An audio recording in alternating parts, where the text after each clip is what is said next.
நீதிமன்றத்தில் இளைய திலகம் பிரபு சாட்சி.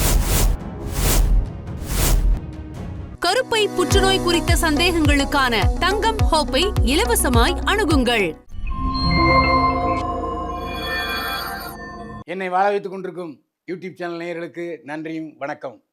கிங் வாய்ஸ் சேனல் நேயர்களே, என் அண்ணன் வாங்கிய கடனுக்கு நான் எப்படி பொறுப்பாவேன்? நீதிமன்றத்தில் இளைய திலகம் பிரபு சாட்சி. இப்போ ஏற்கனவே உங்களுக்கு ஒரு விஷயம் ஓடிக்கிட்டு இருக்கு தெரியும். அதாவது 3.5 கோடி ரூபாய் வாங்கிய கடன் 9 கோடி ஆகி இப்போது 9 கோடி கட்டினா தான் விடுவோம்னு சொல்லி அந்த 9 கோடிக்கு சிவாஜி கணேசனுடைய பூர்வீக இல்லம் அன்னை இல்லத்தை ஜப்தி பண்ண சொல்லி சென்னை நீதிமன்றம் உத்தரவிட்டது.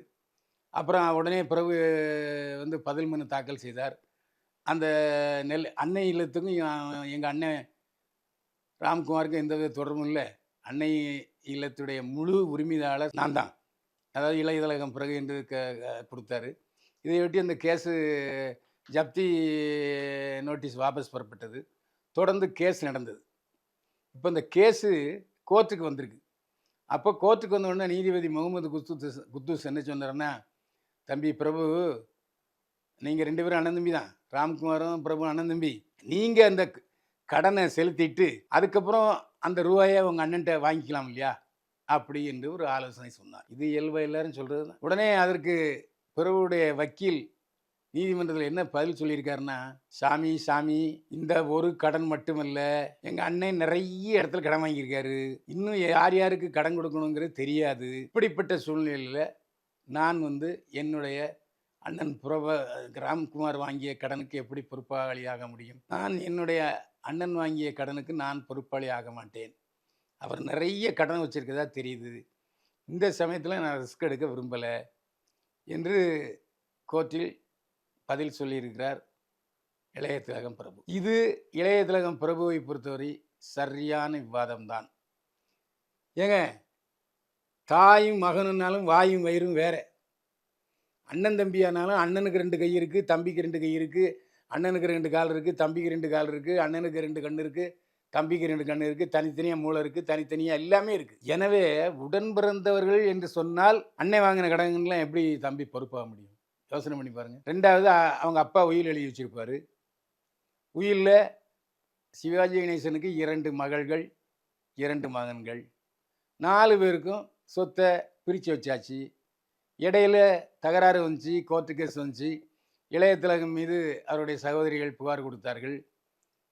ஆனால் அதற்கு பிறகு எல்லாரும் உட்கார்ந்து பேசி சொத்தை பிரிச்சாச்சு. இதுக்கு இடையில சிவாஜி கணேசன் உயில் பொய்யானது என்று சிவாஜி மகள்கள் சொன்னார்கள். அதெல்லாம் இப்போ எரேஸ் ஆயிடுச்சு. நடந்ததை பற்றி நம்ம பேசி பிரயோஜனம் இல்லை. இப்போதைக்கு சிவாஜி கணேசனுடைய சொத்துக்கள் பிரிக்கப்பட்டு விட்டது. இன்னாருக்கு இன்னாரு அப்படின்னு பிரிச்சாச்சு. இப்போ சிவாஜி கணேசனுக்கு தஞ்சாவூரில் 3 தியேட்டர் இருந்துச்சு. அங்கே ஏகப்பட்ட சொத்து இருந்தது. சிவாஜியுடைய நிலப்பண்ணை இருந்துச்சு. இதெல்லாம் பிரிச்சுப்பாங்க. அப்போ இன்னன்னாருக்கு இந்தந்த சொத்து என்று பிரிக்கும் பொழுது அன்னையிலும் சிவாஜி கணேசனுடைய இளைய மகன் பிரபுவுக்கு சேர்ந்துருக்கு. இப்போது அன்னை ராம்குமார் பட்ட கடனுக்கு தம்பி இளைய திலகம் பிரபு எப்படி பொறுப்பாவார்? நீங்களே மனசாட்சிப்படி சொல்லுங்கள். இதைத்தான் கோர்ட்டில் சொல்லியிருக்காரு. இது சட்டத்தின் மூலமானது. இது உடனே சிவாஜி கணேசன் ரசிகர்கள் என் மீது என்ன இப்படி பேசிட்ட, சிவாஜி கணேசன் மீது, சிவாஜி கணேசனை பற்றி உனக்கு தெரியுமா அப்படின்லாம் நிறைய பேர் கோவப்பட்டாங்க. டெலிஃபோனில் ரொம்ப திட்டினாங்க. நான் செய்தியைத்தான் சொல்லியிருக்கிறேனே தவிர இதில் எந்தவித உள்நோக்கத்தையும் நான் சொல்லவில்லை. தயவு செய்து சிவாஜி ரசிகர்களிடம் மன்றாடி கேட்டுக்கொள்கிறேன், இது செய்தி. இதன் மூலம் நான் நடிகர்கள் சிவாஜி கணேசனை பற்றி துளி கூட குறைவாக சொல்ல மாட்டேன். நேரில் யதார்த்தமான சினிமா பதிவுகளுக்கு கிங் வாய்ஸ் சேனலை சப்ஸ்கிரைப் பண்ணுங்கள். நீங்கள் சப்ஸ்கிரைபர் ஆகியிருந்தால் மற்ற நண்பர்களையும் உற்றார் உறவினர்களையும் சப்ஸ்கிரைப் பண்ண சொல்லுங்கள். மீண்டும் சந்திப்போம்.